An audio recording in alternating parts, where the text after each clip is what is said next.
Hey everyone, it's Andrew Bryanton back here. It is November 28th, 2019.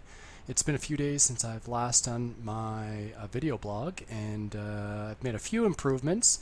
As per Seinfeld, sort of retooled things a bit, although the backdrop is still around, but check out the addition of the nice moon and stars. I don't think I've seen a yellow moon before, but that's all right, that's fine. And we've got a nice little chalkboard here and a better webcam, which will stretch out the picture much better and be a little bit clearer. And I'm standing up just to show a little bit more interaction and body language and whatnot. So I want to get into the topic of winter running today, and 'tis the season, and it is almost winter, and it's getting cold, and there's snow coming, and I want to talk to just how you navigate this, or what I call the off season of running for a lot of us, because there isn't many races unless you want to go south of the border. So what do we do during this off season to keep at it, to stay in shape? So first thing I want to get into, I want to talk to just winter running in general, slippery roads, or is that slippy roads, gear, the treadmill, and either going forward or backward to conclude things. So first thing I want to talk to is winter running in general. I once heard someone say that they don't run at all in the winter. So they take, December, January, February off, and then gives them time to rest and whatnot. I'm sure they probably do something else, but they just stop running altogether. And this was a good athlete. Like, this was someone who was running 3-hour marathons, which is impressive. So it just got me thinking, and I look at it personally. If I did that, I would be going so far backwards. I would be gaining weight like there's no tomorrow. That can't work for me. There's no way. So what do we do? How do we get around the shorter days, the colder days, the brutal winds, and whatnot from there? So what I'll talk to with this is winter running. We always hear the comment of, oh, it's bad for your lungs, or it's too cold and your lungs will freeze, and that's some of the stuff that we hear, which, if it's probably minus 25 and minus 30 and you're outside for a long time, well, maybe there's a possibility there. Winter running, contrary to belief, is actually easier on your body. Now, that is, of course, within constraints of not being like minus 30, but if it's, minus 5, minus 10, it's actually easier on your body. Now, why we think it's actually tougher is because we're stiff. So, the cold and whatnot will make us stiff. Whereas in the summer, it just feels like we're loose, we're ready to go, and it's easier. Well, in the summer, we're sweating a lot. And when we're having to sweat a lot and it's humid, that's very difficult on our body. So winter running and being outside is actually easier. It's actually better for our body. And often, if the roads are okay and your traction is good, and you're not facing a huge stiff wind, it's actually a time where you can have your personal best, as long as you can loosen up and sort of get where you're feeling optimal that way. It's actually easier on your body, and if you stick at it, you can actually have your best times in the winter. So that is where I go for just staying outside, staying in the elements. Yes, the traction sometimes isn't as good, and I'll talk to that in my second point here on slippery roads, but it's something that our bodies do like, because it's not as tough on our overall body to sort of get rid of that heat, because we're not sweating as much, so we're not losing as much liquid.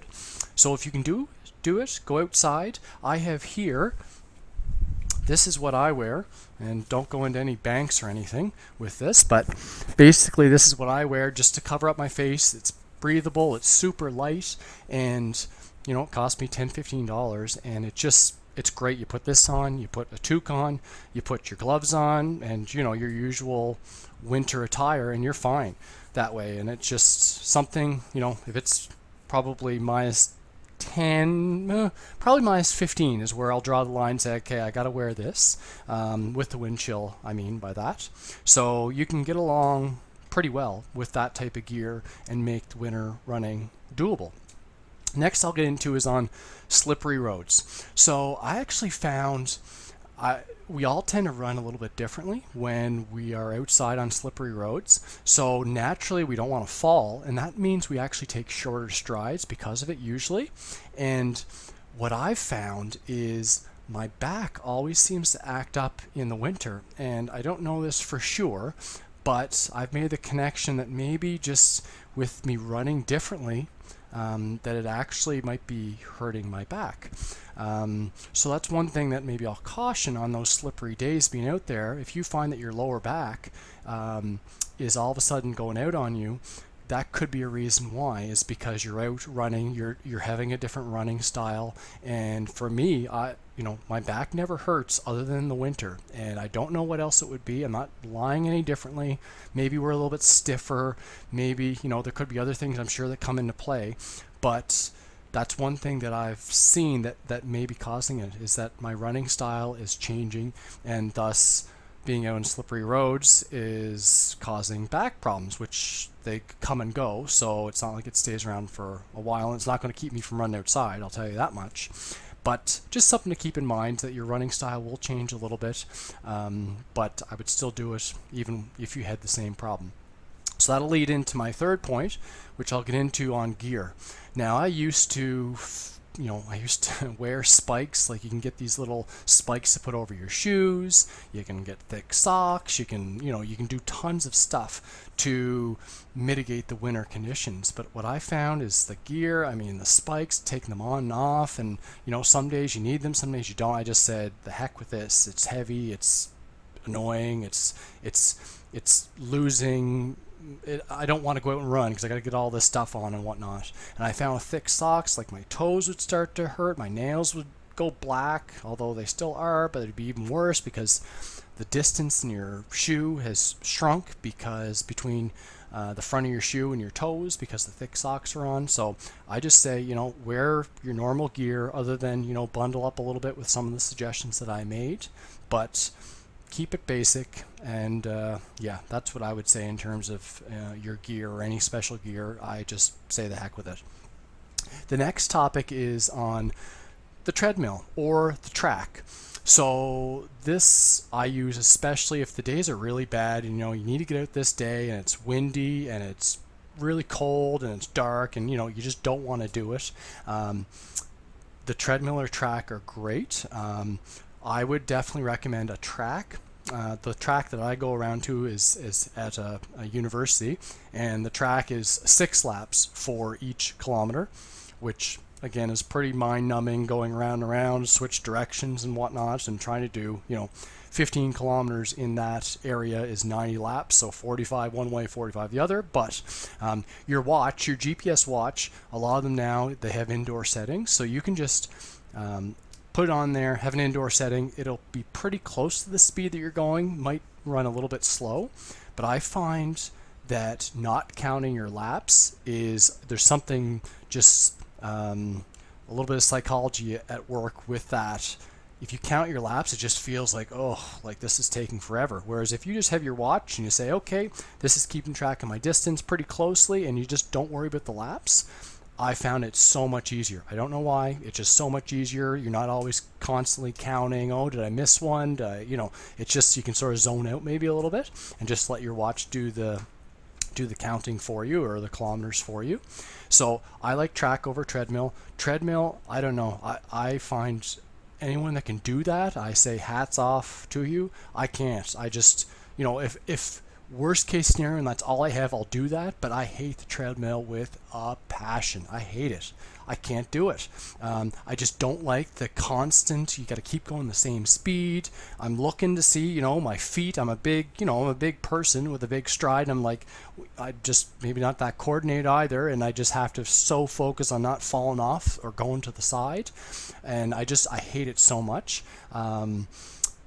Whereas I would rather do probably double the distance outside. I'd rather do 20K outside compared to 10 treadmill. No questions asked about that. So if you're able to do the treadmill, I think that's probably the toughest on your body. So hats off to you if you're able to do that. Like I said, it's a worst case scenario for me. If I'm really stuck, I will go to the treadmill, but I hate the treadmill with a passion.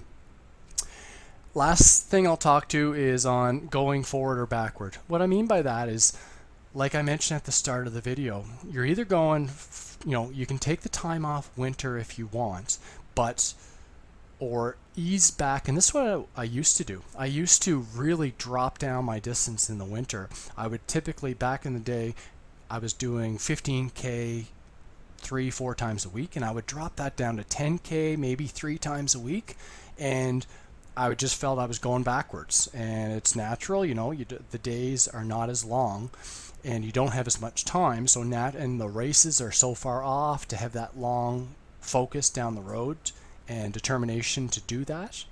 It just felt like in the springtime I was having to work so hard early on just to get back to the shape I was in back in the fall before the winter set in.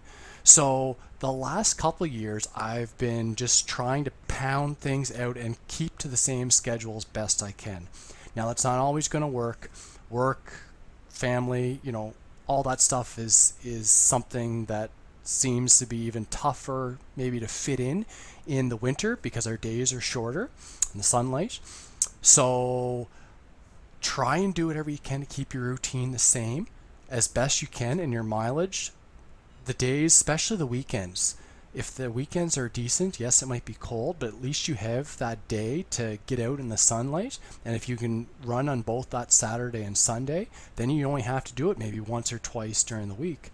So try and keep, that's probably been one of my best moves, is staying pedal to the metal in the off season. So I say, sort of off season, what off season? If you want to keep moving, if you want to get to your very best, you need to find a way to get out there. Yes, it's difficult. Yes, it's cold. Yes, it's not fun. But if you want to be the very best, you have to stay at it in the off season.